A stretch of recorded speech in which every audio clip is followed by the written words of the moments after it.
பாதம் ஏன்யா வலிக்குது? ரொம்ப ஆ, வலிக்குது. காலை தூக்க முடியுது, கையை தூக்க வலி முடியுது, வலிதான் இருக்குது. காலை தூக்க முடியுது, கையை ஆட்ட முடியுது, கையெல்லாம் ஆட்ட முடியுது, ஆனா அதெல்லாம் வலிதான் இருக்குது. அதெல்லாம் வலிதான் இருக்குயா. ம். காலையில எந்திரிச்சுக்க முடியல. ம். ஐயா ஏன்னா காலையில குளிர்ச்சி அதிகமா இருக்கும். அதனால வந்து கொஞ்சம் டைட்டா இருக்கும். அந்த வார்ம் அப் அப்படி பண்ணிட்டு வரும்போது அப்புறம் அது ஃப்ளெக்சிபிள் ஆயிரும் வந்துட்டு. ஆ, நடந்தீங்கன்னா சரியா போயிரும். நடந்தீங்கன்னா சரி. அதான் வாக் நடந்த பண்ணா பிறகு கொஞ்சம் சுமாரா இருக்குயா. இது எப்பவுமே படுத்துட்டு அப்படித்தான், யாருமே அப்படித்தான். இரவு ஓய்வா இருக்கிறீங்கல்ல, ஓய்வா இருக்கிறப்ப காலெல்லாம் கொஞ்சம் இறுக்கமா இருக்க மாதிரி எந்திரிச்சு நடந்தா சரியா போயிரும். எந்திரிச்சு நடந்தா ஆ, சரியா நீங்க படுத்துக்கிட்டே இருக்கிறனா அது அப்படித்தான் இருக்கும். அதனால நேரத்துல எந்திரிக்க சொல்றது அதுக்குதான். ஆ, எந்திரிச்சு கொஞ்சம் வாக் நான் பண்ணணும். இன்னைக்கு நான் 3:45 எந்திரிச்சிட்டேன். மணி ம். 3:45. நான் 3:45 படிச்சுக்கிட்டே இருக்கேன். 3:45 எந்திரிச்சு இன்ன வரைக்கும் எலக்ட்ரான் நியூட்ரான் எப்படி நடக்குது, எதனால நடக்குது அப்படின்னு படிச்சுக்கிட்டே இருந்தேன். எனக்கு இப்ப ஏஐ, இந்த ஏஐ அதாவது செயற்கை நுண்ணறிவு இருக்கிறனால நான் கேட்கற கேள்விக்கெல்லாம் நான் பதில் சொல்லணும். நான் ம், கேள்விக்கெல்லாம் பதில் சொல்லிக்கிட்டே இருப்பேன். அது பதில் சொல்லும், அப்புறம் கரெக்ட் சரி பண்ணுவேன். நான் தப்பு பண்ணுவேன், நான் தப்பா சொல்லுவேன், அது சரியா சொல்லும். நான் பின்னாடி தப்பெல்லாம் சரி பண்ணலே பேசி பேசி பேசி நான் 3 மணி நேரம் இப்ப 3 மணி நேரம் கல்வி கத்துக்கிட்டு தான் வரேன். ஏன்னா நம்ம உடம்பே வந்து அணுக்களால் ஆனது. அணு எப்படி இயங்குது, அந்த அணுவை வைத்து கூட நம்ம உடம்பு இயங்குதுங்கிறது தான் அடிப்படை. நம்ம உடம்பு வந்து கார்பன் ஆனது. இந்த கார்பன்லையும் நியூட்ரானும் புரோட்டானும் தான் இருக்குது. இந்த எலக்ட்ரான்ங்கிறது வெளியே வர்றது, எனர்ஜி வெளியே வர்றது, அதோட சரி. இந்த புரோட்டான் நியூட்ரான் இதுதான் அடிப்படை. நம்ம உடம்பே நியூட்ரானும் புரோட்டான் தான் இயங்குது. நம்ம உடம்பே அணுக்களால் ஆனது தான். கண்ணால பாக்குற அத்தனை பொருள் அணுக்களால் ஆனது. இந்த அணு எப்படி செயல்படுது, அப்ப அணுக்கு எங்கிருந்து எனர்ஜி வருது அப்படிங்கறத கேள்வி. என்னது? ஆனா எங்கிறது செயல்படுகிறது அதான் என் கேள்வி. ஆமா, நம்ம உடம்பு வந்து இப்ப சுவாசம்ங்கிறீங்க, ரைட்டு, ஒத்துக்கிறேன். நம்ம உயிரா இருக்கிறதுனால இதெல்லாம் ஆக்ட் பண்ணுது. நம்ம உயிர் இருக்குது இல்லையா, உயிர் இருக்கிறதுனால அப்படி மூக்கில பாக்குறது, கண்ணில் பாக்குறது, இதெல்லாம் சரி. நம்ம ஒரு கதை விடுறான். கண்ணால பார்த்து எடுத்துக்குது, காதால பார்த்து எடுத்துக்குது, மூக்கால பார்த்து எடுத்துக்குது, வாயால் பார்த்து எடுத்துக்குது. அப்புறம் சூரியன்ல சூரியன் வந்து மேல பட்டுச்சுன்னா அந்த சூடு வந்து உடம்ப உறிஞ்சிக்குது. அப்புறம் சூரியன் என்னம்னா வைட்டமின் டி வருது, அதை உறிஞ்சிக்குது. இந்த கதையெல்லாம் விட்டுட்டு தான் இருக்கிறோம். என்னது? ஆமா. இந்த கதையில கதையை விட்டுட்டு தான் விட்டுட்டு இருக்கிறோம். ஆமா, டாக்டர் ஆமா. இந்த கதையை விட்டுட்டே இருக்காங்க. சூரியன் இல்லைங்க, இல்லைங்கன்னா சூரியன்ல இருந்து வெளிச்சம் வருது, உடம்பு உறிஞ்சிக்குது, அது வைட்டமின் டி உள்ள போய்க்குதுங்கிறான். சரிங்கிற நாம சரியா? சும்மா இருந்தா உறுதிக்குன்ட்டு அவனால சொல்ல தெரியல. அப்ப பாருங்க, இப்ப சிகரெட் வந்து சிகரெட் உலகத்துக்கு அறிமுகப்படுத்தல ஒரு டாக்டர் தான். சிகரெட் நல்லா குடிச்சு ஆரோக்கியம் வரும்னு சொன்னதுன்னு டாக்டர் தான். ஆமா. போதை சிகரெட் குடிச்சா மயக்கம் வருது. சிகரெட் குடிச்சா மூளை நல்லா சுறுசுறுப்பா வேலை செய்யறதுன்னு டாக்டர் தான். சாராயம் குடிச்சா நல்லா வேலை செய்யணும்னு சொன்னதுன்னு டாக்டர் தான். புரியுதுங்களா? ஆ. ம். நான் சொல்றதெல்லாம் 50 வருஷத்துக்கு முன்னாடி உள்ளது நாட்டுக்கு எடுத்தானுங்க. 50 வருஷத்துக்கு முன்னாடி ம். வச்சுட்டாங்க. எல்லா ஐயா, நாட்டிலையும் சிகரெட் அந்த போதை போய் ஏன் வந்து சுறுசுறுப்பா ஆகுதுன்னு சொல்றாங்க? அது என்ன தெரியுங்களா? ஒரு போலியான ம். கிளர்ச்சி உண்டாக்கி கொலைவெறி உண்டாக்குது. போலியான கிளர்ச்சி உண்டாக்கி கொலைவெறி மனிதனா மாத்தாம கொலைவெறியா உண்டாக்குது. என்னது? ஓ, கொலவெறியா? கிளர்ச்சி உண்டாக்குது அப்போ. நாம வந்து மனிதனா மாறுறதுக்கு முயற்சி பண்றான். அவன் கொலை செய்யறதுக்கு சிகரெட் குடிக்கிறான், கொலை செய்யறதுக்கு பீடி குடிக்கிறான், கொலை செய்யறதுக்கு சாராயம் குடிக்கிறான். ஐயா, சாராயம் குடிக்கிறவங்க நிறைய நாள் உயிர் வாழறாங்க ஐயா. எந்த கெட்ட பழங்கள் இல்லாதவங்க சீக்கிரம் போயிடுறாங்க ஐயா. அது எதனால? அதான் கல்லீரல் பாதிச்சு செத்து போயிடுறான். ஆ, கல்லீரல் பாதிச்சு தானே கெட்ட தற்கொலை பண்ணிக்கிறேன். கல்லீரல் பாதிச்சு தற்கொலை பண்ணிக்கிறான். ஆ, இன்னைக்கு சாராயம் இயற்கையாவே குடிக்குதா? இறந்துடுறாங்க. சாராயம் இயற்கையாவே குடிச்சிட்டு போனீங்கன்னா இறந்துடுறாங்க. நீங்க சும்மா கொன்னீங்கன்னா ஒரு ஆளை கொள்ளலாம். சாராயம் குடிச்சிட்டு போனா 10 பேர்த்த கொலை செய்யலாம். ம். போதைப் பொருள் போட்டீங்கன்னா எத்தனை பேர்த்த வேணா கொலை செய்யலாம். போதைப் பொருள் போட்டீங்கன்னா எத்தனை பேர் ஒண்ணா இப்ப புரியுதா? நீங்க பாருங்க, அதே மாதிரி போதையை போட்டுட்டு கல் உடைக்கலாம். நல்ல சாராயத்தை குடிச்சிட்டு கல் உடைக்கலாம். சாராயத்தை குடிச்சிட்டு கல் உடைக்கலாம். நல்லா வேலை செய்யலாம். ஆனா உடம்பு நாசமா போய் சூடுகாட்டா போய் சீக்கிரம் சுடுகாட்டுக்கு போயிருவீங்க. சீக்கிரம் சுடுகாட்டுக்கு போயிடும். அவனால கல்ல உடைக்கிறதுக்கு சாராயம் குடிக்கிறேன். நீங்க சும்மா கொஞ்சம் சோத்துட்டு இருக்கிறீங்க. என்னது? அவன் கல்ல உடைச்சு சுடுகாட்டுக்கு போவான். நீங்க சோத்தை தின்னு சுடுகாட்டுக்கு போவீங்க. ரெண்டும் ஒண்ணுதான். அவன் கல்ல உடைக்கிறதுக்காக சாராயத்தை குடிச்சு சுடுகாட்டுக்கு போவான். நீங்க சும்மா உட்காந்து சோத்தை தின்னுட்டு சுடுகாட்டுக்கு போறீங்க, ரெண்டும் ஒண்ணுதான். பன்னீர்செல்வம் புரியுது நினைக்கிற. பன்னீர்செல்வத்துக்கு மண்டையை பொழக்கிறேன், நீ காலங்காத்துல மண்டையை பொழக்கிறேன். எல்லாத்துக்கும் இதுவும் மண்டையை போதைதான் ஐயா. ஆஹ் அதுவும் போதைதான், சோறும் போதைதான், சாராயமும் போதைதான். எல்லாம் அதனாலதான் உங்களுக்கு சுடுகாடு ரெடி ஆயிட்டு. அதனால நோய் வந்து நோய் வந்தவே சுடுகாட்டுக்கு ரெடி ஆயிட்டீங்கன்னு அர்த்தம். என்னது ம். நோய் இதெல்லாம் வந்து புரியும். சுடுகாட்டுக்கு. ஆஹ் அதான் ஏன் அப்ப சிவபோதன்னு சொல்றாங்கல்ல, அது என்ன, எந்த ஸ்டேஜுக்கு மேல சிவபோத அப்படின்னு சொல்றாங்க? அது எப்படி, அது அது உண்மையா இருக்கா? உண்மையாலே அது சரிதான். அதுக்கு என்ன குறுக்கு வழி, அதுக்கு என்ன பண்றானு, இந்த சிவபோதைன்னு சொல்லிட்டு இவனுக்கு என்ன பண்றானுங்க, கஞ்சா குடிக்கிறானுங்க. இது அடிப்படையே தப்பானது, புரியுதா? ஓகே, கஞ்சா. கஞ்சா குடிக்க, அததான் வந்து ஈசா யோகத்துல கஞ்சா குடிச்சு பழக்கிறானுங்க அப்படின்னு ஒரு அது உண்மையா பொய்யான்னு தெரியல. அப்படி ஒரு வதந்தி இருக்குது. அதாவது எல்லா யோக மட்டத்திலயும் போதை பழக்கம் உண்டுன்னு சொல்றானுங்க. எல்லா யோக மன்றங்கள்லயும் போதை பழக்கம். இவனே போதையில ஆடுறவன் தானுங்க. இப்ப இந்த ஈசா யோக சாமியார் போதையில ஆடுறதான் சொல்றாங்க. என்னது கஞ்சா ஏங்கய்யா? அப்படின்னு சொல்றாங்க. நீங்க போய் பாத்தீங்களா? நான் பாக்கல, நீங்க பாத்தீங்களான்னு ஆமாய்யா, கேக்குறேன். சரி, இல்ல இல்ல ஆனா இல்ல. ஆனா அவனுக்கு எப்படி மூளை கெட்டு போச்சு? அவன் மூளை கெட்டு போய் ஆஸ்பத்திரிக்கு தூக்கிட்டு போனான். அப்ப மூளை கெட்டு போச்சுன்னா மூளை கெட்டுற அளவுக்கு என்ன தின்றுருக்கான் அவன்? அதான் ஐயா. மூளை கட்டு போன வருஷம் மூளை கட்டு போய் ஆஸ்பத்திரிக்கு தூக்கிட்டு ஓடிட்டாங்க. ஏங்க ஒரு ஒரு சாமியாருக்கு மூளை எப்படி கெடும்? அவன் சாமியார் கிடையாதுங்க, பிசினஸ் மேன், கார்பரேட் சாமி. அவன் சாமியார் கிடையாது. என்னது, அவர் ஒரு பிசினஸ் மேன். என்னது, ஒரு வணிகன், ஒரு வியாபாரி. என்னது, ஒரு வியாபாரி. வியாபாரி. எப்படி 1000 கோடி 1000 ஏக்கரா பணம் வச்சிருக்கா, பல 1000 கோடி பணம் வச்சிருக்கான். எப்படி வியாபாரி இல்லாம? வியாபாரி தானே அவ்வளவு பணம் வரும். ஆமாங்க ஐயா. நான் இவ்வளவு கத்துக்கத்துல பணம் வர மாட்டேங்குது. என்னது, ஆமாங்க. இவ்வளவு கத்துக்கத்துல பணம் ஒரு பைசா யாரும் தர்றது இல்லை. ஏதோ 100 200 300 கேவலப்படுத்துறாங்க நம்மள. என்னது, கேவலப்படுத்துறாங்க. அவன் சும்மா இது எதுக்கு சொல்றேன்னா, ஏதோ ஒரு போதை ஸ்பிரிட் வச்சிருக்கான். ஏதோ ஒரு ஏனுங்க ஆயிரக்கணக்கான பேர் போய் கும்பலா கும்பலா போறாங்க. கும்பலும் திரும்பி எதுவும் தெரியல. எதுக்கு போறேன் எதுக்கு வருதுன்னு தெரியல. இது எப்படின்னு கேட்டீங்கன்னா, இந்த இந்த நாய் பெற்ற தங்கம்பழம். அது நாயின்னு எப்படி விடுமா? நாய் ஒரு தேங்காய் கிடைச்சுன்னா தானும் திங்க விடாது, அடுத்தது திங்க விடாது, உருட்டிட்டே இருக்க மாட்டாடார் புடார்னு அங்க போறது இங்க வர்றது, நாய் மாதிரி அங்க போறது, இந்த மாதிரி ஓடி ஓடி ஓடி ரசமா போறதுதான் உங்க வேலை. இப்படித்தான் இந்த இந்த கார்பரேட் சாமியார்கள், கார்பரேட் சாமியார்ல சாமிங்கிற பேர்ல மிகப்பெரிய தொழில் பண்ற ஒரு வணிகர்கள் இவங்கெல்லாம். சரி, யோகா பண்றதுக்கு போனா சக்கரை நோய் நல்லாயிருமா? சரி, யோகா பண்றதுக்கு போனா தலைவலி நல்லாகுமா? யோகா முதல்ல வயிற்றுல இருக்கிற ஜீரண நீரே, யோகா பண்றதுக்கு போனா வயிற்றுல இருக்கிற ஜீரண நீரே சுரக்கிறத நிறுத்த தெரியுமா அவனுக்கு? நிறுத்த தெரியாதுங்க ஐயா. இருக்கிற கழிவு உள்ள போகாது. திரும்ப திரும்ப கழிவு உள்ள போட்டுக்கிட்டே தான் இருக்கிறோம். அப்படின்னா அப்படி நீர் சரி. அப்படின்னா யோக சாமியாரு கண்டது தின்னுட்டு மென்டல் அவுட் ஆகி ஆஸ்பத்திரிக்கு போயிட்டா, அப்ப அவங்ககிட்ட போனா நீங்க மென்டல் அவுட் ஆவீங்க. அப்ப யோக மன்றத்துக்கு போனா என்ன ஆகுவீங்க? யோக மன்றங்கிற பேருக்கு போனீங்கன்னா அங்க யோக மன்றம் கிடையாது, பாவ மன்றம். அத்தனையும் பாவம். இப்ப பாவம் செஞ்சுக்கிட்ட ஆஸ்பத்திரிக்கு போயிருக்கீங்க. இப்ப நீ பாவம் செஞ்சிருக்கிற ஆஸ்பத்திரிக்கு போயிருக்கிறீங்க. அவன் பாவம் செஞ்சுக்கிட்ட அந்த ஈசா சாமியார் பாவம் செஞ்சுக்கிட்ட ஆஸ்பத்திரிக்கு போனேன். மூளையை கெடுக்கிற அளவுக்கு என்னடா பாவம் பண்ண? இப்போ நீங்க சாராயம் குடிக்கிறீங்க, மூளை கெட்டு போகுது. சாராயம் இப்ப நீங்களாம் நாம சாராயம் காப்பி குடிக்கிற மூளை கெட்டு போகுது, சாராயம் குடிக்கிற மூளை கெட்டு போகுது. நீ எதை தின்னடா மூளை கெட்டு போச்சு? ஈசா சாமியார் நான் கேட்கறேன், எதை தின்னடா உனக்கு மூளை கெட்டு போச்சு? முண்டமே,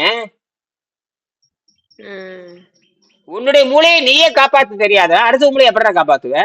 ஒரு யோகிக்கு மூளைதான் முக்கியம். ஒரு யோகிக்கு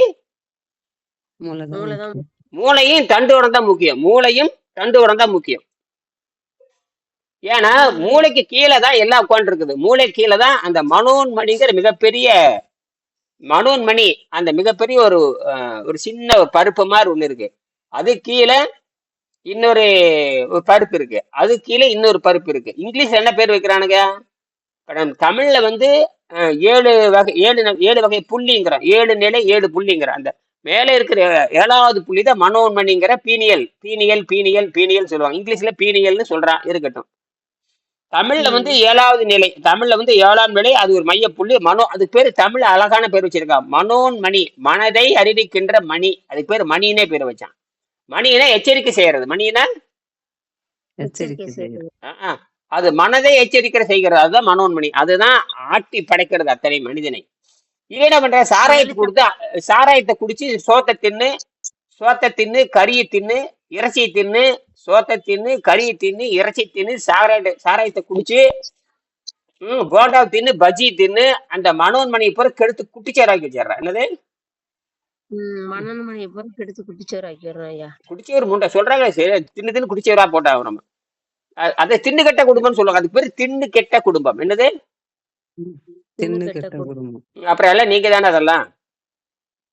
ஆமாய்யா. ஐயா அந்த 7 சக்கரான்னு சொல்றாங்களே, இப்ப நீங்க சொன்னது அதுதானா? மனோன்மணி அதுதான் தானா? அதுதான் அதுதான் அந்த மனோன்மணி தான் டாப்ல இருக்கிறது. அந்த மனோன்மணி மேல இருக்கிறது. அதான் ஞானமணி, ஞானமணி, ம். மனோன்மணி, சிரோன்மணி. இப்படிலாம் அப்படி சிரோன்மணின்னு சொல்லுவா. பஞ்சாப்ல சிரோன்மணின்னு சொல்லுவான்.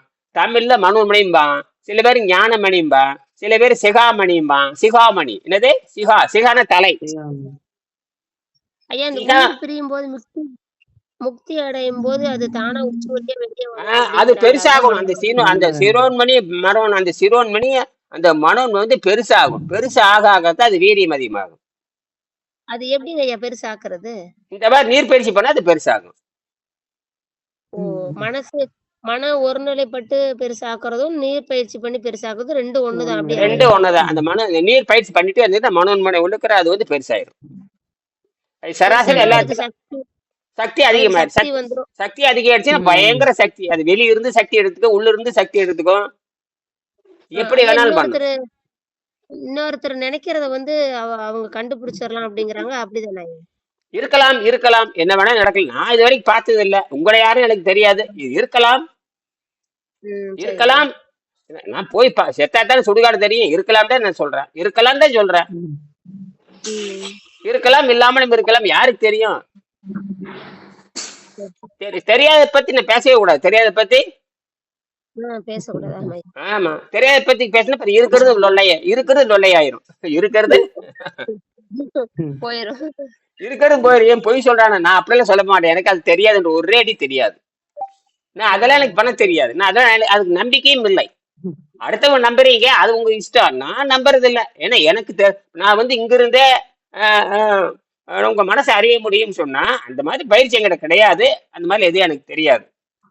எனக்கு தேவை நோயற்ற வாழ்வு, ஒழுங்கா சாகணுங்கிறது தான். குறைவற்ற செல்வம். ஆமா, அவ்வளவுதான். நோயற்ற வாழ்வுக்கு ஜீரணநீர் நிறுத்தி ஆகணும்.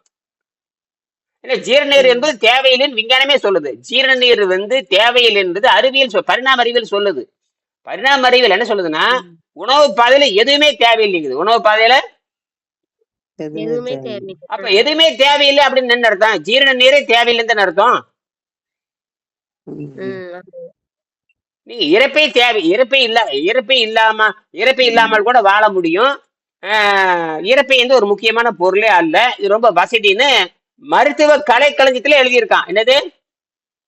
மருத்துவ கலைக்களஞ்சியத்துல எழுதியிருக்காங்க. என்ன சொல்றான்? இறப்பை என்பது ஒரு முக்கியமான பொருளே அல்ல, அதனால அது இல்லாம கூட வாழலாம் அப்படின்னு சொல்றான். அது ஒரு வசதியா போச்சு. எடுத்தா ஜீரண நீர் வந்து சுரக்கிறது வந்து இறைப்பைக்குள்ளதான் இருக்குதாங்க ஐயா. ஆமா. ஓ சரி சரி. எல்லா நொதி அங்கதான் முதல் நொதி வேதியியல் மாற்றம் நடக்குது.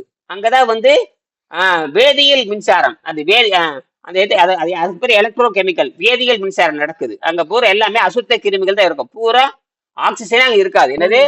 அசுத்த கிருமிகள் தான் அங்க இருக்கு. என்ன கிருமிகள்? அசுத்த கிருமிகள். காற்றோட்டத்துல நல்ல கிருமி இருக்கும். இருட்டுக்குள்ள அசுத்த கிருமி தான் இருக்கு. நீங்க சாப்பிடறதுல பிணமா மாறுது, குசுவா மாறுது, பிய்யா மாத்துறது அதுதான். என்னது? அந்த அசுத்த கிருமி தான் எல்லாத்தையும் மாத்துது. அது தின்னு போடுதான் நீங்க அப்படியே சந்தனமா பேழ்றீங்க தினமா காலையில. இப்ப சாப்பாட்டை நிறுத்திட்டோம்னாயே அந்த நல்ல கிருமி வந்து அசுத்த கிருமிய கொன்றுமா? ஆமா, அப்ப கொன்றுமா. அப்படித்தான் அதனால நல்லாயிட்டு இருக்குது. திங்கறதெல்லாம் பீயா போகுதுன்னு அறிவியல் சொல்லுது. திங்கறதெல்லாம் பீ தாண்டா, நீ தின்னுட்டு பீ தாண்டா பேல்றேன்னு அறிவியல் அப்படித்தானே சொல்லுது. உண்பதெல்லாம் மலமே. அப்புறம் என்ன? அதுதான் பன்னீர்செல்வம் பண்ணிட்டு இருக்காரு இத்தனை வருஷமா. அதைத்தான் பரமேஸ்வரி பண்ணிட்டு இருக்குது, அதுதான் கலைநிலா பண்ணுது, அதுதான் பெரியநிதலும் பண்ணுது. எல்லாம் தின்னு போட்டு பீ பேடுற கூட்டம், நீங்க தின்னுட்டு பீ பேடுற கூட்டம். என்னது ஐயோ, ஆமாய்யா. நேத்து ஐயரை பத்தி சொல்லிட்டு எனக்கு நைட் எல்லாம் சிரிப்பு தான் ஐயா வருது. நானும் அவனும் சிரிச்சிட்டு இருக்கேன். அவனும் திருட்டு பீ பேடுறவன் தானே, அவன் என்ன பெரிய யோகிய? அவன் திருட்டு பீ பேடுறவனு போய் வணங்குறீங்க நீங்க. ம். எல்லாருமே அதான் எப்பதானே தெரியுது எங்களுக்கே அஹ், அறிவு வந்திருக்கு. வயித்துல பீ இல்லாதவனை வணங்குங்க, வயித்துல. ம். அப்ப அப்ப அதெல்லாம் அப்படி அப்ப சித்தர்கள் தான் ஏங்கய்யா, சித்தர்கள் தான். அவனைத்தான் நீங்க வணங்கணும். ஜீவ சமாதிக்கு தான் போகணும் ஏங்கய்யா, கோயிலுக்கு பதிலா ஜீவ சமாதிக்கு போறதா ஜீவ நல்லது. கோயில் சமாதி. அந்த அந்த கோயில்ல தான் இந்த ஜீவ சமாதி ஆயிருக்கா. உண்மையான சிவன் கோயில்ல வந்து அந்த சித்தர்கள் மட்டும்தான். இப்ப சித்தரும் கிடையாது, ஒரு மயிரும் கிடையாது, எல்லாம் குகையில தான். இப்ப எல்லாம் சித்தர்கள் இருக்கானுங்க, அதெல்லாம் வந்து குகையில உட்கார்ந்து இருக்கானுங்க, எல்லாம் வெளியே வரவே மாட்டான். உள்ள போனாலும் வெளியே வர மாட்டான். ம். இன்னைக்கு கைலங்கிரி, அந்த கிரி, இந்த கிரி, லோககிரி, மட்டகிரி, மன்னாகிரி, வெள்ளியங்கிரி, அப்புறம் அங்க இருக்கிற இமயமலைகிரி, எல்லாத்துலயும் உள்ள போனாலும் வரமாட்டான். ஏன்னா அவனுக்கு யாரும் தேவையில்லை. அவன் நேர இயற்கையோட கனெக்ஷன் வச்சிருக்கிற, காத்துல இருந்து எல்லாம் எடுத்து காமாரே எல்லாம் அவனுக்கு எல்லாமே இந்த உடம்பு மாறிக்கும். எல்லாம் எடுத்துக்கிட்டு இருக்கிறனால அவன் பசி இல்ல, மயக்கம் இல்ல, கிருகிருப்பு இல்ல, சோர்வு இல்ல. அவன் அணு மாதிரி உட்காந்துட்டே இருப்பான். அணு மாதிரி இருந்தா போவான், இல்லைன்னா யாரை பத்தியும் கவலை இல்லாதப்போ நீ கேட்ட கூப்பிட்டாலும் வரமாட்டான். அவனுக்கு யாரை பத்தியுமே கவலை இல்லாத பொழுது நீங்க என்ன, அப்ப எதுவுமே வேண்டாம்னு உட்காந்துருக்கப்போ நீங்க என்ன கத்துனா வருவானா? ஒரு மயிரும் வராது. என்னது அவங்கள்தான் எதுவும் தேவையில்லையாங்க ஐயா. அப்ப நீ அவனை பார்க்க போற? அதான் தேவையில்லாதனால அவங்க எங்கேயும் வரணும்ன்ற அவசியம் இல்ல. அப்ப அவனும் வரமாட்டான். நீங்க எதுக்கு? அவன் வர போறதும் இல்லை. நீங்க அப்ப நீங்க போனாலும் எதுவும் கிடைக்க போறதும் இல்லை. நீங்க போனாலும் ம். எதுவும் எதுவும் கிடைக்க கிடைக்கும். போறது அப்ப நீங்க என்ன பண்ணணும் சொல்லுங்க? அப்ப நீங்க என்ன பண்ணணும்? நீங்களும் யோகியாக நம்மளும் மாறணும். அந்த மாதிரி மாறதுக்கு ட்ரை அதுதான் அதுதான் அதுதான் இங்க அறிவியல். என்னங்க ஐயா, என்ன சொன்னாங்க?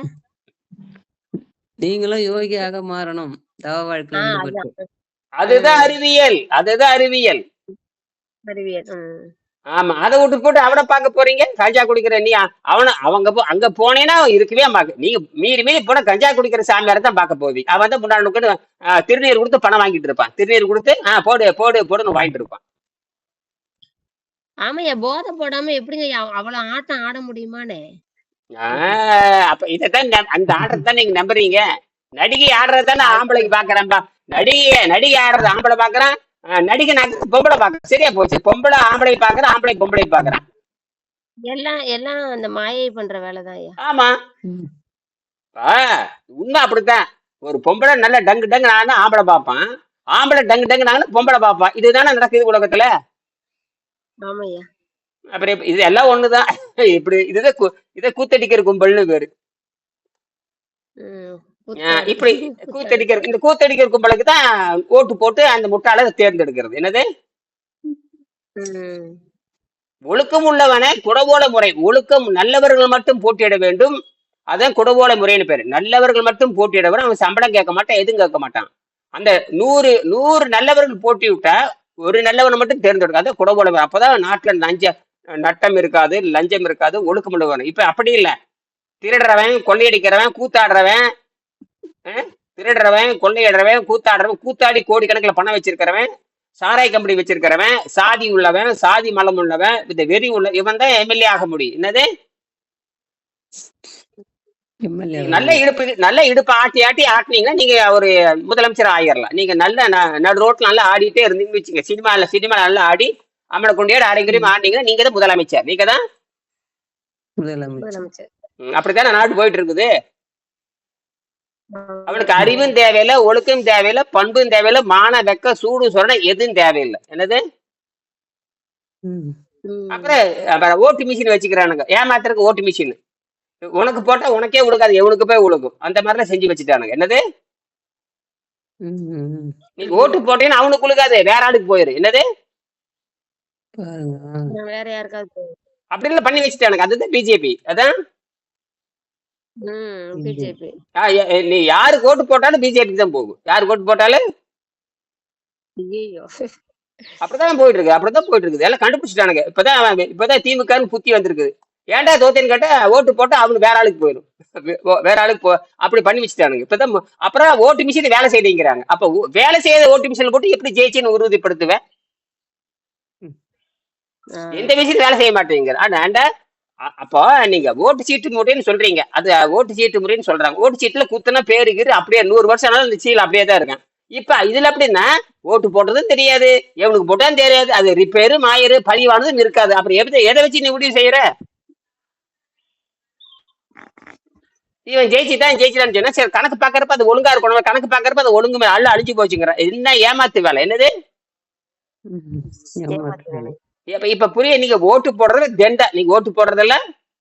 ஆமாய்யா, தண்டம் தான். இப்பதான் சொல்றானுங்க. அப்ப இது வந்து எலக்ட்ரானிக்ல வந்து எல்லாம், அதனாலதான் உலகம் பூராமே ஓட்டு சீட்டு முறையை தான் பயன்படுத்துறாங்க. இன்னைக்கு அமெரிக்காவிலும் சரி, ஐரோப்பாவிலும் சரி, உலகத்துல இந்தியாங்கிற குருட்டு முண்டத்தை தவிர எல்லா நாடுகளுமே கையில தான் முத்திரை குத்தி, காகிதத்துல முத்திரை குத்தி தான் இன்ன வரைக்கும் போடுறாங்க. 2026 வரைக்கும் இப்படித்தான் போட்டு இருக்காங்க. என்னது?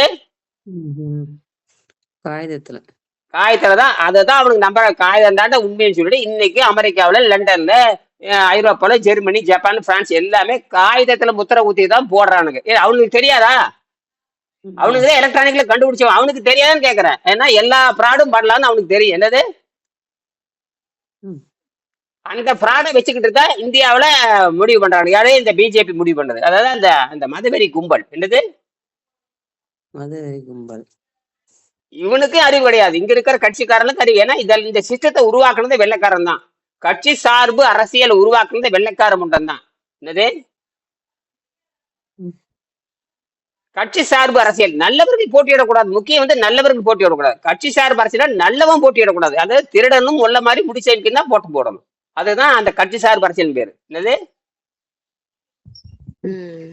ஒருத்தன் யோகிய மாதிரி காட்டிட்டான்னா, இங்க பாருங்க, ஒருத்தன் யோகிய மாதிரி சினிமால காமிச்சிட்டாங்கன்னா அவனுக்கு பின்னாடி இருக்கிற அத்தனை பேர் நல்லவரா இவங்க நினைச்சுக்கிறது. என்னது?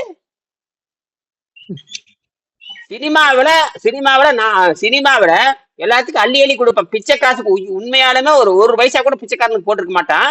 இவன் சினிமால என்ன பண்ணுவான், வரவனுக்கெல்லாம் வாரி வாரி கொடுக்குற எல்லா கதாயனையும் இவனே ஒரே துப்பாக்கி வச்சுட்டு எல்லா எதிரையும் கொண்டு வருவான். எல்லா தப்பையும் தட்டி கேட்பான், எல்லாத்தையும் நல்லது பண்ணுவான். ஆனா அரசியலுக்கு வந்துட்டாங்கன்னா எதுவும் பண்ண மாட்டான். அரசியலுக்கு வந்தா எதுவும் பண்ண மாட்டாங்க. ஏன்னா சினிமால எல்லாமே சாத்தியம். சினிமால எப்படி ஜம்ப் பண்ணாலும் நேரா 7 மாடிக்கு போயிடுவான். சினிமால இப்படி ஜம்ப் பண்ண எத்தனை மாடிக்கு போயிடுவான்? 7 மாடிக்கு. அங்கிருந்து கீழே குதிச்சா, அங்கிருந்து கீழே குதிப்பா எதுவுமே ஆகாது. அது இங்கிருந்து கீழே குதி எதுவுமே ஆகாது. என்னது? எதுவுமே ஆகாது. இவன் ஜம்ப் பண்ணி 100 கிலோமீட்டர் கப்பால போய் அப்படியே ஒரு குச்சியை பிடிச்சிட்டே 100 கிலோமீட்டர் போவான். ஒரு குச்சியை பிடிச்சிட்டே 100 கிலோமீட்டர் போவான். ஒரு கைத்தை பிடிச்சிட்டே 50 கிலோமீட்டர் போவான். அப்புறம் அந்த இடத்துல 100 பல்ட்டி அடிப்பான். அந்த இடத்துல நீங்க உடனே விஜய் ஆடுறாரு, விஜய் அசைக்கிறாரு, விஜய் எங்க ஆடுற அசைக்கிற இடையில சினிமால போற கிராபிக்ஸ் பண்றதுரா இது? எந்த அறிவும் இல்லாம நம்பிட்டு அவனுக்கு ஓட்டு போடுறது. அவன் நல்லவன் நினைக்கிறீங்க, அவனுக்கு கீழே இருக்கிறவங்க அத்தனை பேர் நல்லவன் நினைக்கிறீங்க. எவ்வளவு ஒரு முட்டாள்தனம். எவனுமே இப்ப ஜெயிச்ச பொழுது இவன் ஜெயிச்சான்ல, எவன் எம்எல்ஏ யாரான்னு யாருக்குமே தெரியாது. அவனுக்கே யார் எம்எல்ஏன்னு அவனுக்கே தெரியாது. அவங்க எம்எல்ஏ பேரை வரிசையா சொல்லுங்க பாக்கலாம். 108 பேர் 107 பேர் ஜெயிச்சாங்கிறாங்களே, அப்படியே கரெக்டா கடை சொல்ல அவனுக்கே தெரியாது யாரு ஜெயிச்சாலும் அவனுக்கே தெரியாது. ஏன்னா எல்லாம் ஓட்டு மிஷின் பண்ண வேலை. என்ன வேலை? ஓட்டு மிஷின் பண்ண வேலை. எல்லாம் டெல்லியில கொண்டிருக்க பாருங்க. இந்த தேர்தல் கமிஷன் இந்த திருட்டு கும்பல் என்ன பண்றானுங்கன்னா, இந்த திமுக ஒழிக்கிறதுக்காக, எவனும் வரக்கூடாதுக்காக அவனுக்கு என்ன பண்ண, எப்படி போட்டாலும் 35% ஒரு ஆளுக்கு போய் சேரணும்னு அவன் கணக்கு பண்ணி விட்டான். அது அப்படி மிஷின் அமுத்தி விட்டா எப்படி போட்டாலும் 35% ஒரு ஆளுக்கு போயிடும். இப்படி கணக்கு போட்டு 35% எவன் வாங்கினா அவன் ஜெயிச்சான். 35% எவன் வாங்குறானோ ஜெயிச்சிட்டாங்க.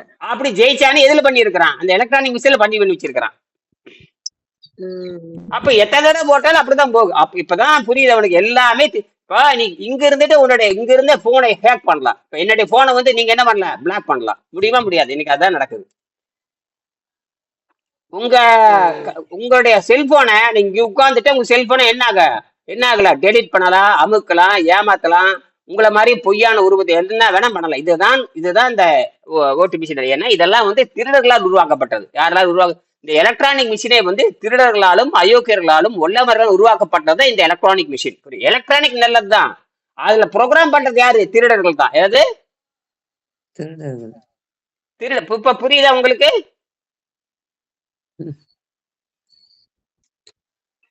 ஏன்னா பதவிங்கிறது அப்படியே இல்லை. பதவியை வைத்துக்கொண்டு உங்களை அடிமைகளா மாக்குறதுக்கு தான் என்னோட திட்டம் பண்றாங்க. அதாவது அறிவு என்பது வேற, ஒழுக்கம் என்பது வேற. ஒழுக்கம் இல்லாதவங்களும் இந்தியாவில் இருக்கிற அத்தனை பேரும் ஒழுக்கம் இல்லாத அரசியல்வாதிகள் தான். இங்க ஒரே ஒரு அரசியல்வாதி ஒழுக்கம் உள்ளவன் சொல்லுங்களா பார்க்கலாம். இந்தியாவில ஒரு அரசியல்வாதி இவன் தான் ஒழுக்கம் உள்ளவன் இப்ப நடப்புல சொல்லுங்களா பார்க்கலாம். எவனா இருக்கானா? இல்ல ஐயா. ஏன்ப்பா ஏன் இல்ல? அப்புறம் அவனையும் தேர்ந்தெடுக்கிறீங்கன்னா அதுதான் விஷயமே. அதான் மயக்கம் பேரு. சரியா? அதெல்லாம் இருக்கட்டும். ஏன் இதுக்கெல்லாம் சொல்றேன்னு கேட்டீங்கன்னா, இந்த மாதிரி நிலையில இதுக்கு பேர் வந்து என்னன்னு கேட்டீங்கன்னா, இது வந்து கட்சி சார்பு அரசியல். இது வந்து திருடர்களா, வெள்ளைக்கார என்ற திருடர்களால் உருவாக்கப்பட்டது இந்த கட்சி சார்பு அரசியல். அதுல வந்து திருடர்களுக்கு மட்டும்தான் அங்க வேலை, நல்லவர்களுக்கு வேலை. ஆனால் தமிழர்கள் தான் கண்டுபிடித்தார்கள். தமிழர்கள் தான் நல்லவர்கள் போட்டி வர வேணுங்கிறத குடவோலை முறைன்னு கொண்டு வந்தாங்க. சோழர் காலத்தில் இருந்தது. இன்னைக்கும் அப்படித்தான். இன்னைக்கு திருமுழச்சீட்டுன்னு சொல்லுவாங்க. நம்ம பள்ளிக்கூடத்துல படிக்கிறப்ப விளையாட்டுக்கு சீட்டு குடிக்க போடுவான். யார் வர்றாங்களோ அவன் தான் ஜெயிச்சாங்க. அந்த மாதிரி தான் நல்லவர்கள் மட்டும் போட்டியிடுவார்கள். நல்லவர் 1000 பேர் போட்டியிடுவாங்க. அதுல ஒருத்தனை அந்த ஒரு குழந்தை தேர்ந்தெடுக்கும். அதுதான் செலவில்லை, லஞ்சம் இல்லை, லாபம் இல்லை. அவங்க நல்லவனாவும் இருக்கணும். 10 நல்லவன் இருக்கணும். அந்த 10 நல்லவன்ல ஒரு நல்லவன் தான் அங்க வரணும். என்னது? ஒரு நல்லவன் தான் வரணும். அது யார் தேர்ந்தெடுப்பாங்க? அதுக்குதான் குடவோல முறைன்னு பேர். அப்ப வந்து திருட்டு பெரட்டு. இன்னைக்கு அப்படி இல்ல, திருடர்கள் தான் வர வேணுங்கிறது திட்டம். அப்ப அதனால நீங்க ஓட்டு போடுறதுல திண்டத்தையோ திண்டம். என்னது? எல்லாரும் வந்தாங்கன்னா ஒவ்வொரு மந்திரியும் 10,000 கூட திருடி வச்சிருக்கா. நம்ம பணம், மக்கள் பணத்தை கொள்ளையடிக்கிறதா இப்ப இருக்கிற அரசியல்வாதிகள் வேலை. இந்த 100 வருஷம் ஏதாவது பண்ணிட்டு இருக்கானுங்க. பேருதான் வேற, கட்சி பேருதான் வேற, கட்சி பேருதான் வேற தவிர கட்சி பேருதான் வேற. என்னது? கட்சி பேரு தான் வேற வேற. திருடுறது ஒரே, அந்த திருடுறது அதேதான் திருடுவானுங்க. அவன் 100 கோடி திருடி, அவன் 100 கோடி திருடிட்டு அவன் 100 கோடி திருடிட்டு இந்த கட்சிக்கு வந்தா நல்லவன். இந்த கட்சியில் 100 கோடி திருடிட்டு அந்த கட்சிக்கு போனா அந்த கட்சி நல்லவன். எல்லா திருடனையும் எல்லா கட்சிக்காரனும் வாங்கிக்குவானுங்க. அந்த கட்சியில இருந்தா திருடன் அதே அந்த கட்சியில தான் திருடன், அந்த திருடன் தன்னுடைய கட்சிக்கு வந்து நல்லவன். என்னது? நான் சொல்றது புரியுதா? இதுதானே எல்லா கட்சியும் பண்ணுது. இதுதான் 10,000 கோடி ஊழல் அவன் பண்ணிருக்கேன்னு அந்த எதிர்கட்சியா இருக்கிறவன் சொல்லுவான். ஐயோ உங்க கட்சியில் இருக்கிற அந்த குமாருங்கிறவன் 10,000 கோடி திருடிட்டான். அந்த குமார் திடீர்னு இந்த கட்சிக்கு வந்துட்டானா நல்லவனா மாறிட்டாரு. என்னது? ஏன்னா இவனுக்கு 100 கோடி உனக்கு இந்த கட்சி கொடுத்துருவான். இப்படித்தான் நடக்குது. அப்போ இங்க நல்லவனை போல் இருப்பானான்னு பரம சண்டாளன். அப்ப நீங்களும் என்ன பண்றீங்கன்னா, உங்களுக்கு பகுத்தறிவு வேலை கொடுக்கறதே இல்லை. எதுக்கு வேலை கொடுக்கறது இல்ல? பகுத்தறிவு இயற்கை கொடுத்தது, பகுத்தறிவு பள்ளிக்கூடமா கொடுத்தது. போதை பொருளை போட்டு போட்டு நல்லா மழுக்கி வச்சிருக்கோம். பள்ளிக்கூடத்துக்கு போனாவே சிந்திக்காதே அப்படின்னு அர்த்தம். பள்ளிக்கூடத்துக்கு எவன் போறானோ, எவன் மதிப்பெண் வாங்குறானோ, நான் சொல்றது செய்முறை கல்வி. நம்ம நாட்டிலே செய்முறை கல்விதான் இருந்தது. அதாவது பல ஆயிரம் ஆண்டுகளாக நம்ம நாட்டுல குருகுல கல்விங்கிற பேர்ல செய்முறை கல்விதான் இருந்தது. செய்முறை கல்வியில தான் கண்டுபிடிக்க முடியும். இந்த மதிப்பெண் கல்வி கொண்டு வந்தது வெள்ள. ஐயா தமிழ்நாட்டுல குருகுல கல்வி இல்லையா? இப்ப இல்லையே. நான் தானே முதல்ல சொல்லி தர்றேன் குருகுல கல்வி. இப்ப நான் தானே சொல்லி தர்றேன். முதல்ல மருத்துவத்தை சொல்லி தர்றேன். இதுதான் குருகுல கல்வி ஏங்கய்யா? பின்ன என்ன பண்ணிட்டு இருக்கு? எப்படி நோயை குணமாக்கிட்டு இருக்கிறீங்க? பசி தாக்கத்தை எப்படி கட்டுப்படுத்துறீங்க? பசி தாக்கத்தை கட்டுப்படுத்தி எந்த மருத்துவத்துல சொல்லி தர்றான்? பசி தாக்கத்தை கட்டுப்படுத்தினா நோய் நல்லா போகுன்னு இயற்கை. நோய் நல்லா போ இயற்கையே தெரியாதவன் தான் மருத்துவமா உட்காந்து இருக்கிறான். இயற்கையே தெரியாதவன் தான் மனிதன் ஒரு நடமாடும் தாவிரம். இயற்கையே தெரியாதவன் தான் சித்த மருத்துவர்கள். இயற்கையே தெரியாததான் ஆயுர்வேத மருத்துவர்கள். இவங்களுக்கா இந்த கொஞ்சம் அஞ்சு இருக்கும், இவங்களுக்கா கொஞ்சம் அறிவு இருக்கும். இந்த பிரிட்டிஷ் மருத்துவம் இருக்குது அறிவே இல்ல, ஞான செத்த பிணங்கள். அவங்க எல்லாம் செத்து போன பிணங்கள். என்னது? மரம் எல்லாம் எப்படி தண்ணியை மட்டும் குடிச்சிட்டு காத்துல உயிர் வாழுதோ அந்த மாதிரி நம்மளும் இருக்கணும். அப்படிதான் அப்படித்தான் இயற்கை சொல்லுது. அப்படிதான் இயற்கை சொல்லுது. நான் சொல்லல, இயற்கை சொல்லுது. என்னது? நானா சொல்றேன்? நானா உங்களை படைச்சேன்? இதெல்லாம் உங்க சொந்த மூளையை பயன்படுத்திப்பீங்க. உங்க உயிர் கொடுத்தது இயற்கை தான். அறிவு கொடுத்தது யாரு? ஒன்றாம் அறிவு கொடுத்தது இயற்கை தான். நடந்து போற அறிவு கொடுத்தது இயற்கை தான். அப்புறம் வந்து முதல்ல வந்து தொடுகின்ற உணர்ச்சி அது கொடுத்தது இயற்கை தான். நடந்து போறீங்க அது கொடுக்குற உணர்ச்சி தான், அறிவு தான், இயற்கை தான் கொடுத்தது. கண்ணுல பாக்குறீங்க, அது இயற்கை தான் கொடுத்தது. சுவாசத்திலே அறியிடுறீங்க, அது இயற்கை தான் கொடுத்தது. வாயில போட்டு சுவைக்கு, அதுவும் அறிவு தான் கொடுக்குது. இதெல்லாம் சரியா தப்பான்னு பாக்குறதுக்கு பகுத்தறிவு கொடுத்தது. இதெல்லாம் யாரு கொடுத்தாங்க? இயற்கை தான். பள்ளிக்கூடத்துல போய் பாடம் படிச்சீங்களா இதெல்லாம்? இது பேச கத்துக்கிறதுக்கு அம்மாட்ட இருந்து கத்துக்கிட்டீங்க. அம்மா தான் சொல்லி கொடுக்குறா. அம்மா தான் ம்.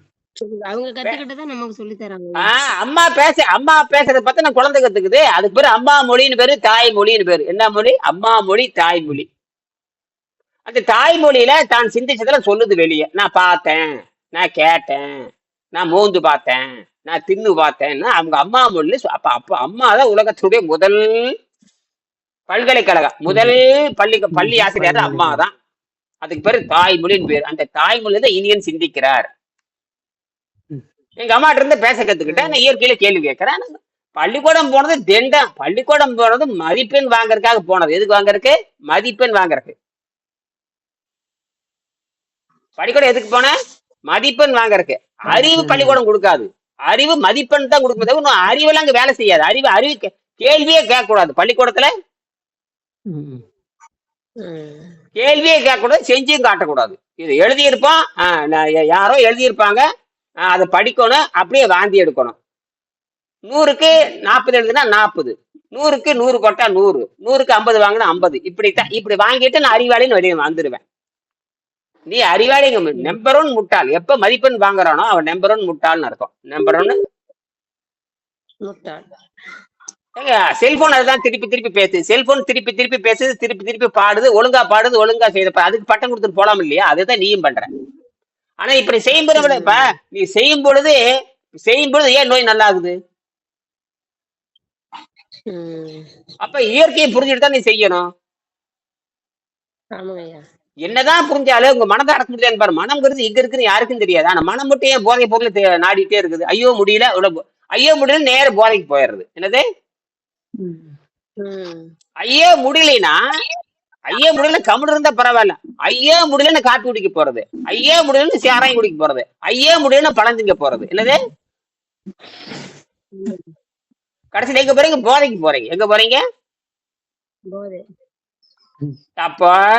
அப்ப உணவுங்கிற போதைக்கு அடிமானம் காட்டி அதுவே திருப்பி திருப்பி சொல்லுது. அதனாலதான் சொல்றேன், குறைஞ்சபட்ச தண்ணீரும் எலுமிச்சை நீரும் சாப்பிட சொன்னேன் உங்களுக்கு. குறைஞ்சபட்ச தண்ணீரும் எலுமிச்சை மரத்தை புரிஞ்சு சாப்பிடுங்க. அது மட்டும் போதும். அப்படியே கொண்டு போயிட்டே இருந்தீங்கன்னா மெல்ல மெல்ல அந்த பசியும் அடங்கிரும், அந்த உள்ள விஷமெல்லாம் வெளியே போக ஆரம்பிக்கும். அப்ப சிறுநீரையும் போயாகணும், மலத்திலையும் போயாகணும். மலம் போகல, எதாவது சிக்கலை வந்ததுன்னா நீங்க என்ன பண்ண? மலக்குடலே கீழே இருக்கிற ஆசன வாயை கழுவி விடலாம், அல்லது மேலே வாய் வழியாக கீரை சாப்பிட்டு இறக்கி விடலாம். கீரை சாப்பிட்டு நீங்க அந்த மலத்துவாரத்தை அந்த ஆசன வாயை தண்ணீர் விட்டு கொப்பளிச்சாலும் அந்த மலம் போயிடும். வாய் வழியாக கீரை சாப்பிட்டாலும் அந்த கீரை அப்படியே இறங்கி அப்படியே நாக்கில் இருந்து அப்படியே வலிச்சு அப்படியே இறப்பே அப்படியே போய் கீழே விஷத்தை இறக்கி விட்டுரும். ஏன்னா உடம்பு நைட்ரஜன் எடுத்துக்கொண்டு காத்தில் இருக்கிற நியூட்ரானை உறிஞ்சி கொண்டு நேரடி செல்லுக்கே போயிருது. நேரடி செல்லுக்கு போயிருது. எங்க? வாய் வழியா போகணும் அவசியம் இல்ல. இறப்பே நீங்க நினைக்கிறீங்க வாய் வழியா போகுது, எல்லாம் போய் எல்லாம் செல்லுக்குள்ள ரீசார்ஜ் ஆயிக்குது. செல்லுக்குள்ள இப்ப புரியுதா? உடம்பு இதெல்லாம் ஆட்டம், இதெல்லாம் அணு இப்படிதான் பண்ணும். அணு என்ன பண்ணும்னா உறிஞ்சிக்கும், வெளியே தள்ளும், உறிஞ்சிக்கும், வெளியே தள்ளும். இதெல்லாம் அந்த நடவடிக்கை வைத்துக் கொண்டுதான் புரிந்து கொள்ள முடியும். தவிர இப்படித்தான் நடக்குதுன்னு 100% யாரும் சொல்ல முடியாது. எல்லாம் அது நடந்துகிட்டே தான் இருக்குது. வெளியே இருந்து எடுக்கும், தன்னுக்குள்ளேயும் வச்சுக்கும். என்ன இதெல்லாம் புரிஞ்சுக்கிறவன் தான் ஞானி. அதுக்காக வாய் வழியா போகணும் அவசியமா இல்ல. வாய் வழியா போன வாய் வழியா என்ன போகுது? வாய் வழியா எல்லாம் உணவு தான் போகும். வாய் வழியா என்ன போடுறான்? தண்ணி போடுறான். தண்ணி எதுக்கு போகுது? உடம்பு ஒழுங்கு அசைக்கிறக்கும், உராய்வை குறைப்பதற்கும், ஏற்கனவே தின்றுக்கை வரங்க அதை வெளியெடுக்கிறதுக்கு தான் தண்ணீர் பயன்படுது. தண்ணீர் எதுக்கு பயன்படுது?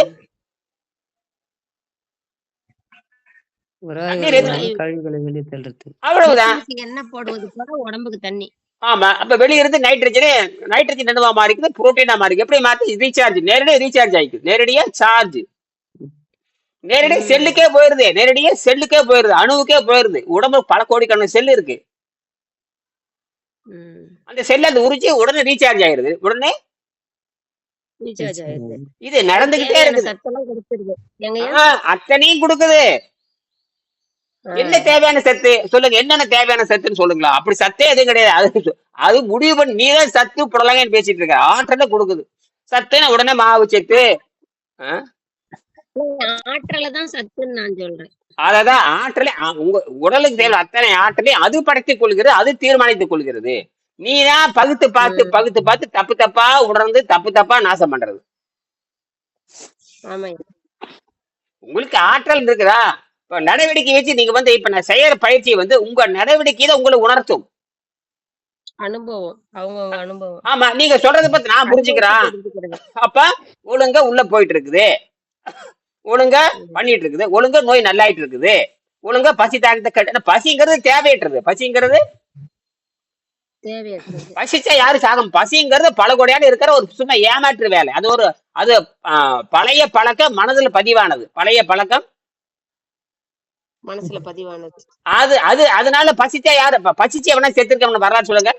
பசிச்சு எவனா செத்துருக்கான ஒருத்தரும் செத்ததாக வரலாறே இல்லை. ம், பசிங்கிறது தேவையற்றது. பசிங்கிறது தேவையற்றது. அதுக்கு என்ன பசி தேவையில்லாத பொழுது ஒன்னும் சுவாச பயிற்சி பண்ணலாம், அல்லது கொஞ்சம் நேரம் தண்ணி ஊத்தலாம். தண்ணி ஊத்தினா பசி நின்று போயிடும். பசி ம். வர்றப்ப கொஞ்சம் நேரம் ஐயா, தண்ணி குடிச்சு பாரு. பசி வர்றப்ப கொஞ்சம் நேரம் தண்ணி குடிச்சு பாருங்க, அடங்கிருமே அடங்காதா? அடங்குதுங்க ஐயா. சுவாச பயிற்சி பண்ணாலுமே இப்ப ஒரு இடத்துக்கு போறோம், அந்த பசிக்குது, அந்த இடத்துல தண்ணி கிடைக்கல அப்படின்னா சுவாச பயிற்சி பண்ணா பசி அடங்கிருமா ஐயா? ஆமா, பசி நிறுத்துங்க. சுவாசத்தை உள்ள நிறுத்தி ஒரு நிமிஷம் நிறுத்தினா பசி நின்று போயிடும். ஆ, சுவாசத்தை இழுத்து அமுத்திட்டீங்கன்னா பசி நின்று போயிடும். சுவாசத்தை உள்ள உறிஞ்சு நிறுத்தி வெளியே விடணும், அப்படிதானே ஐயா? ஆமா, உன்னால எவ்வளவு முடியுமோ இழுத்து நிறுத்துங்க. ஆ, எவ்வளவு முடியுமா? ஓ, 10 வினாடி இருக்கலாம், 15 வினாடி இருக்கலாம், 20 வினாடி இருக்கலாம், 30 வினாடி இருக்கலாம். அதெல்லாம் உங்க இஷ்டத்துக்கு இழுத்து நிறுத்துங்க. இவ்வளவு வினாடி இருக்கணுங்கிறதுல அது பின்னாடிதான் சொல்லி தரப்படும். உங்களால ஏதாவது வந்துச்சுன்னா மூச்சு பிடிச்சி இழுத்து நிறுத்துங்க. எத்தனை 10 செகண்டா நிறுத்துங்க, அப்புறம் விடுங்க, மறுபடியும் இழுங்க, அப்புறம் விடுங்க. 4 தடவை பண்ணீங்க, குறும்பு அடங்கி போயிடும். நம்மளால எவ்வளவு நேரம் முடியுதோ அவ்வளவு நேரம் பண்ணி பாருங்க, அந்த பசி வராது நின்று போயிடும்.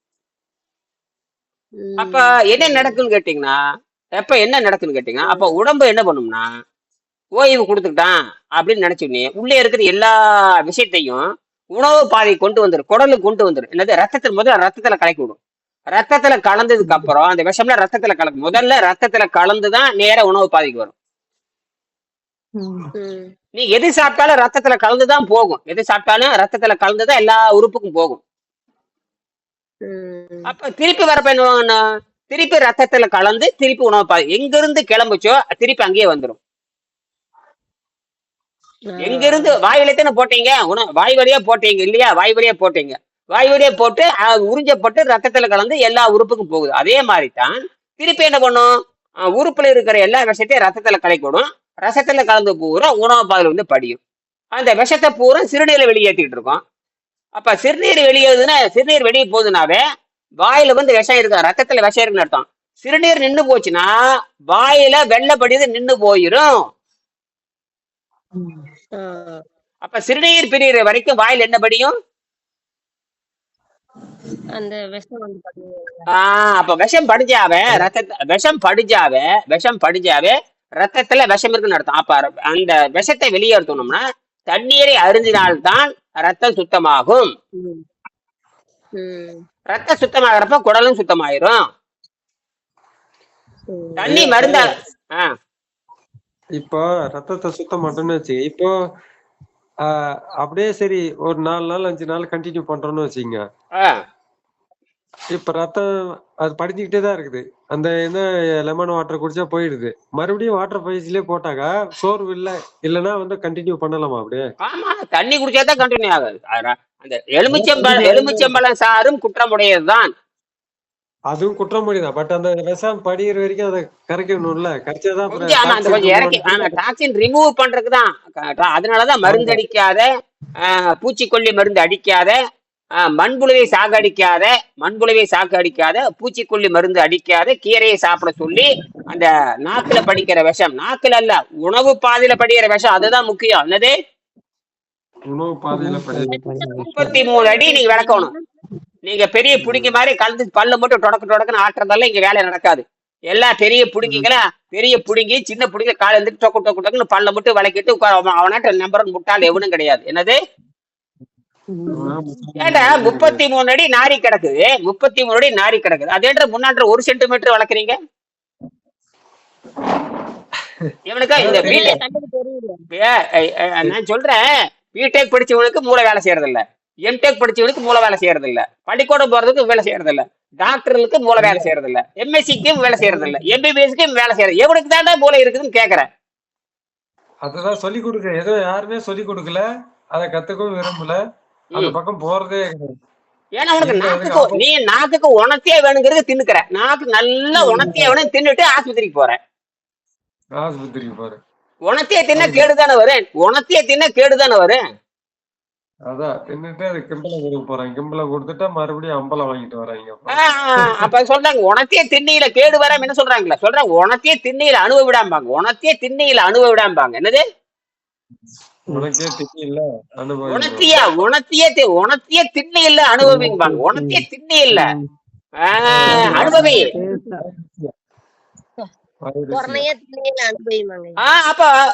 அப்படியே இந்த உணர்த்திங்கிறது வேற உணர்வு, 5ஆம் அறிவு. 5ஆம் அறிவை பயன்படுத்தவனுக்கு ஆரோக்கியம் வரவே வராது.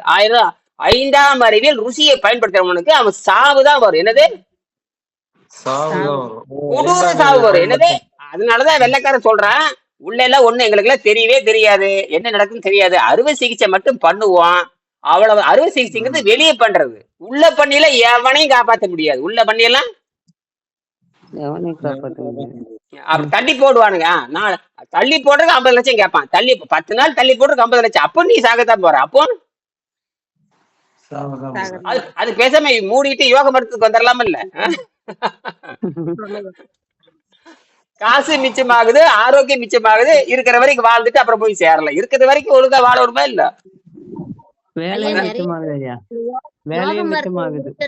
நிறைய பேத்துக்கு தெரியல ஐயா. ஆனா தெரிஞ்சவங்க வர பயப்படுறாங்க, அந்த சாப்பாட்டுக்கு அடிமையானவங்க வரதுக்கு பயப்படுறாங்க, தெரியாதவங்களும் நிறைய பேர் இருக்காங்க. அதுதான் இயற்கை. அப்ப இயற்கை என்ன பண்ணும்னா, இயற்கை யாரு முயற்சி பண்றான்னு அவனுக்கு தான் கிடைக்கும், அவன் வரவே கூடாதுங்கிறதான் இயற்கை. தீய இயற்கை யாரும் வரக்கூடாது. யாரு வரணும், யாரு தடையை தாண்டானோ அவன் தான் வருவான். யாரு அதெல்லாம் எதிர்த்து வரணும், வந்துட்டு எதிர்த்து வந்தா மட்டும் அவனால வர முடியும். போரிடுறவன் ஜெயிக்கிறான், போரிட உட்காந்து வீழ்த்திட்டு போயிடுவான். 100 பேர் ஓடுறான்னா ஒருத்தர் தான் முயற்சி பண்றவன் மட்டும் தான் ஒரு ஆள் தானே ஜெயிக்கிறான். அப்ப அந்த 99 பேர் ஒண்ணு பண்றான், மீண்டும் அந்த 99 பேர் மீண்டும் முயற்சி பண்ணணும். மீண்டும் முயற்சி ஒவ்வொருத்தரை ஜெயிச்சுட்டு வந்துகிட்டே இருக்கணும். இதுதான் இயற்கை விரும்புது. முயற்சி பண்ணாதவனு சாவடிக்கும், முயற்சி பண்றவனுக்கு விடை கிடைக்கும்.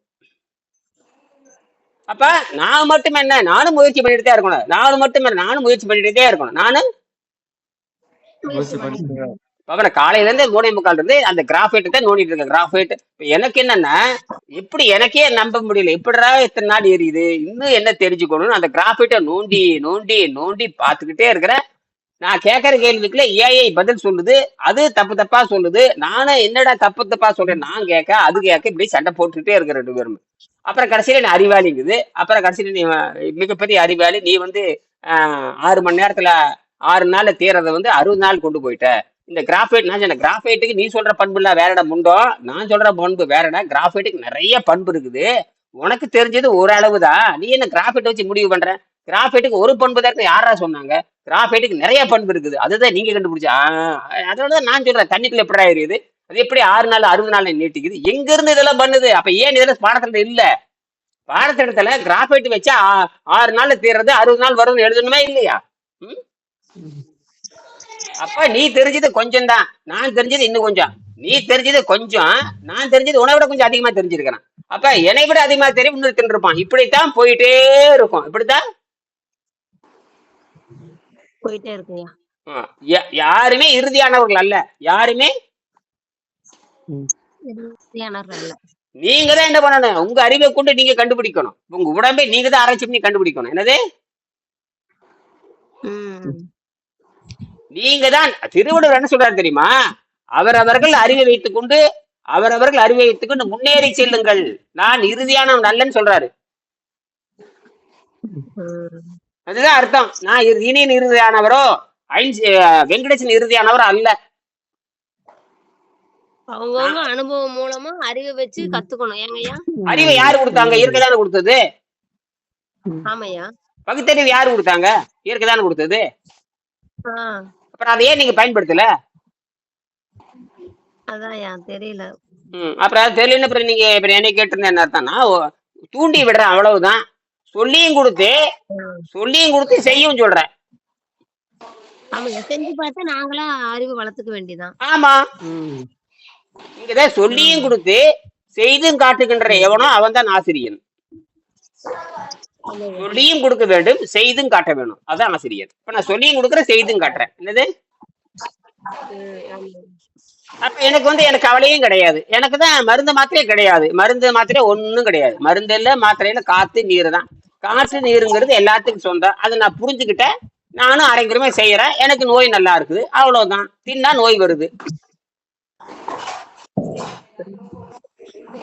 எதை தின்னாலும் நோய் வருது. எதை தின்னாலும் அப்புறம் திங்கா முட்டை நோய் சரியாயிருங்கய்யா, மேற்கொண்டு நோய் வராது.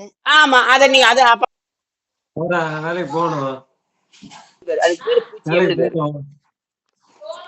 அதுக்கு பேர் தான் பூச்சியம். அதுக்கு பேர் தான் இல்ல கலக்குவேன். ஏதாவது காலேஜ் கிடைச்சுன்னா ஓகே. அந்த இதை பாலகிருஷ்ணா கேட்டாங்க. இங்க சத்தம் நிறைய வருது. அவர் பேசிட்டு இருக்காருங்க அங்க. யாரு?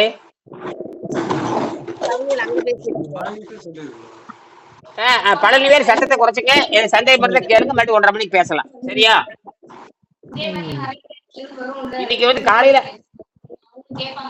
அப்பா அவர் சொல்லிட்டாருப்பா, போன் பண்ணி சீட்டு கொடுங்க, சீட்டு கன்ஃபார்ம்னு சொல்லிட்டாரு.